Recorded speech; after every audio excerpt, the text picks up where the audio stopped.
Hello students, good morning to everybody.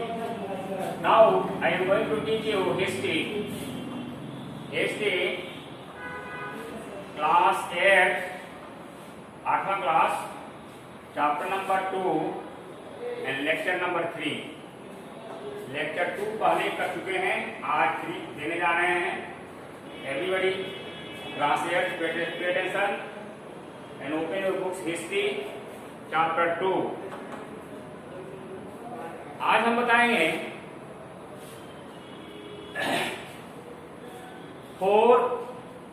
जो Anglo Mysore वार हुआ था उसको 4 को 1 to 4 सबको एक्सप्लेन करने जा रहे हैं. आप जानते हैं कि मैसूर ब्रिटिश पीरियड में कर्नाटक को मैसूर कहा जाता था और वहां का शासक टीपू सुल्तान था और उसका फादर हैदर अली था. तो हैदर अली और टीपू सुल्तान दोनों बहुत बहादुर थे और वे लोग अपना साम्राज्य मैसूर में साम्राज्य का काफी एक्सपेंशन कर रहे थे, विस्तार कर रहे थे. आप जानते हैं कि अंग्रेजी शासन कोई भी नेटिव स्टेट के एक्सपेंशन नहीं चाहती थी. तो आप देखेंगे कि the expansion of the Mysore under the Hyder Ali alarm the officials of the East India Company यानी इंग्लिश ईस्ट इंडिया कंपनी. इसको ब्रिटिश ईस्ट इंडिया कंपनी भी कहते हैं, शॉर्ट में EEIC, English East India Company. East India Company को मैसूर के विस्तार जो हैदर अली के द्वारा हो रहा था उसे अच्छा नहीं लगा. अंग्रेज पदाधिकारियों को अच्छा नहीं लगा. वो सोच रहा था कि हमारा विस्तार होना चाहिए, यहाँ के लोगों का विस्तार नहीं होना चाहिए.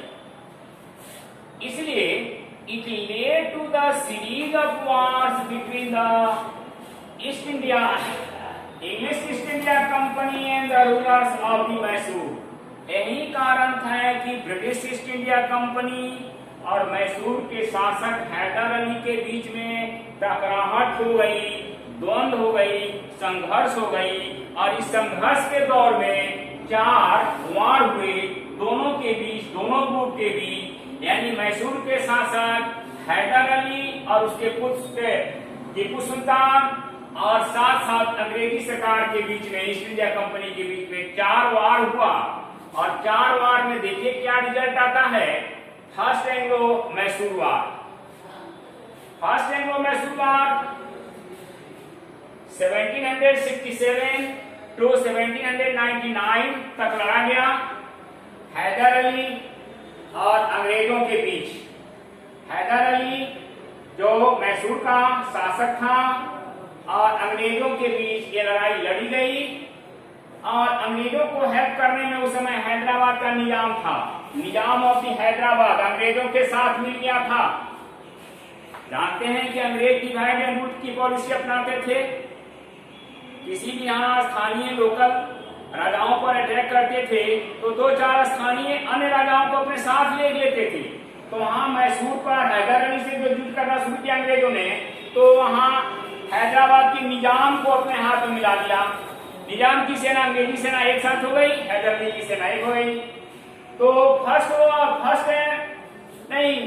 फर्स्ट एंग्लो मैसूर वार में हैदर अली जीत गया. इसके बावजूद भी अंग्रेजी और निजाम हैदर अली हैदराबाद के निजाम की सेना और ईस्ट इंडिया कंपनी की सेना एक साथ होने के बावजूद भी हैदर अली जीत गया. इस वार को फर्स्ट मैसूर वार में जीत गया. अब आएंगे सेकेंड. जीतने के बाद हुआ क्या, दोनों के बीच अलायंस हुआ.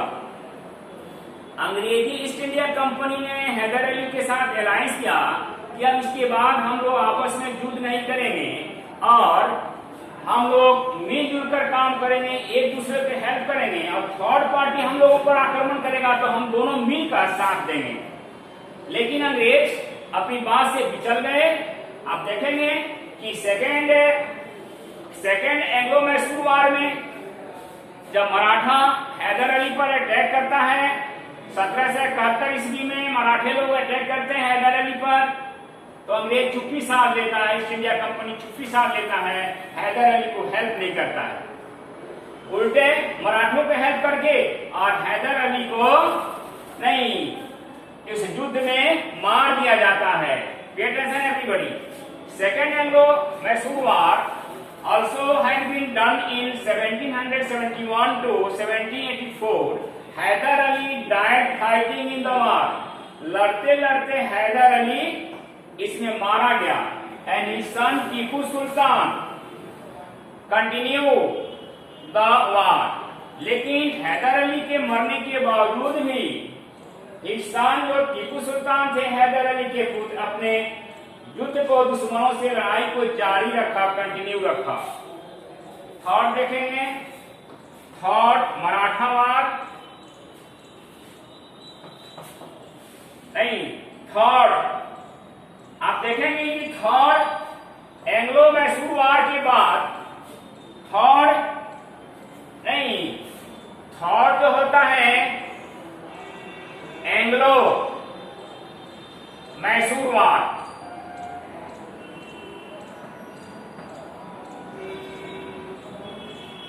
थर्ड एंग्लो मैसूर वार 1785 में स्टार्ट होता है और 1794 तक चलता है। इसमें टीपू सुल्तान आगे बढ़ता है। टीपू सुल्तान क्या किया, कुछ फरमान दिया था अंग्रेजी सरकार को। वह क्या था, बहुत सारे जो मैसूर में प्रोडक्ट जो थे जैसे गरम मसाले, यानी गरम मसाले में क्या क्या चीज था, नहीं पीपर, गोल मिर्च, कार्डामम इलायची और सैंडलवुड चंदन की लकड़ियों पर पीपर यानी गोल मिर्च और इलायची पर प्रतिबंध लगा दिया कि है इसे हम इंग्लैंड नहीं भेजने देंगे, जिससे अंग्रेजी सरकार काफी गुस्से में आ गई। यही कारण है कि थर्ड एंग्लो वार टीपू और अंग्रेजों के बीच में स्टार्ट होता है। लेकिन टीपू बेचारा क्या होता है, डिफीट हो जाता है। टीपू सुल्तान थर्ड एंग्लो वार में हार जाता है और हारने के बाद अंग्रेजों को कुछ अपना क्षेत्र जो है दे देना पड़ता है। यहाँ तक कि अंग्रेजों को ही had to give Coorg, Malabar का एंड डंडीगुल, ये 3 प्रदेश को अंग्रेजों को हैंड ओवर कर देना पड़ता है हारने के कारण, और फाइन भी देना पड़ता है टीपू सुल्तान को, ह्यूज फाइन, बड़ी मात्रा में उसको राशि देनी पड़ती है। As well as his 2 sons hostages to the British, और अंग्रेजों ने उसके 2 पुत्र को फाइन भी लिया, कुछ प्रदेश को भी ले लिया और टीपू सुल्तान के 2 पुत्रों को बंधक बनाकर रखा। थर्ड एंग्लो मैसूर वार में बहुत हानि हुई टीपू सुल्तान को।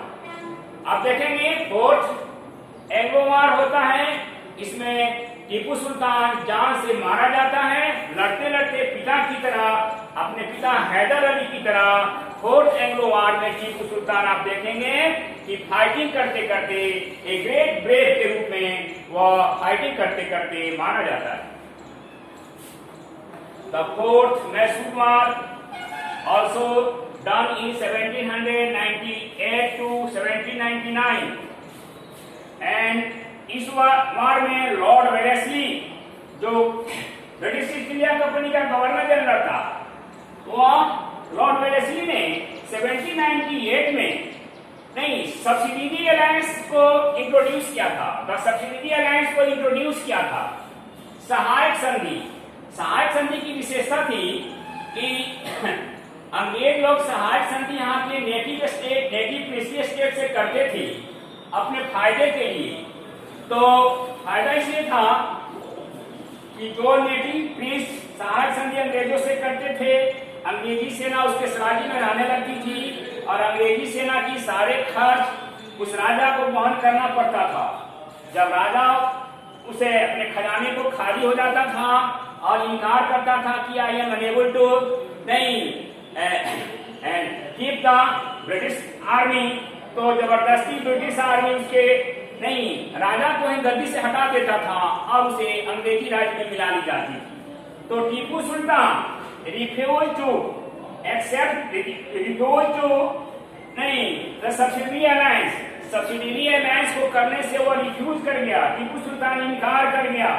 लॉर्ड वेस्ली की बात को रिफ्यूज कर दिया, इसलिए वार शुरू हुआ। So war started and Tipu Sultan died fighting in the war. अपने पिता की तरह टीपू सुल्तान भी लड़ते लड़ते युद्ध में मारा गया।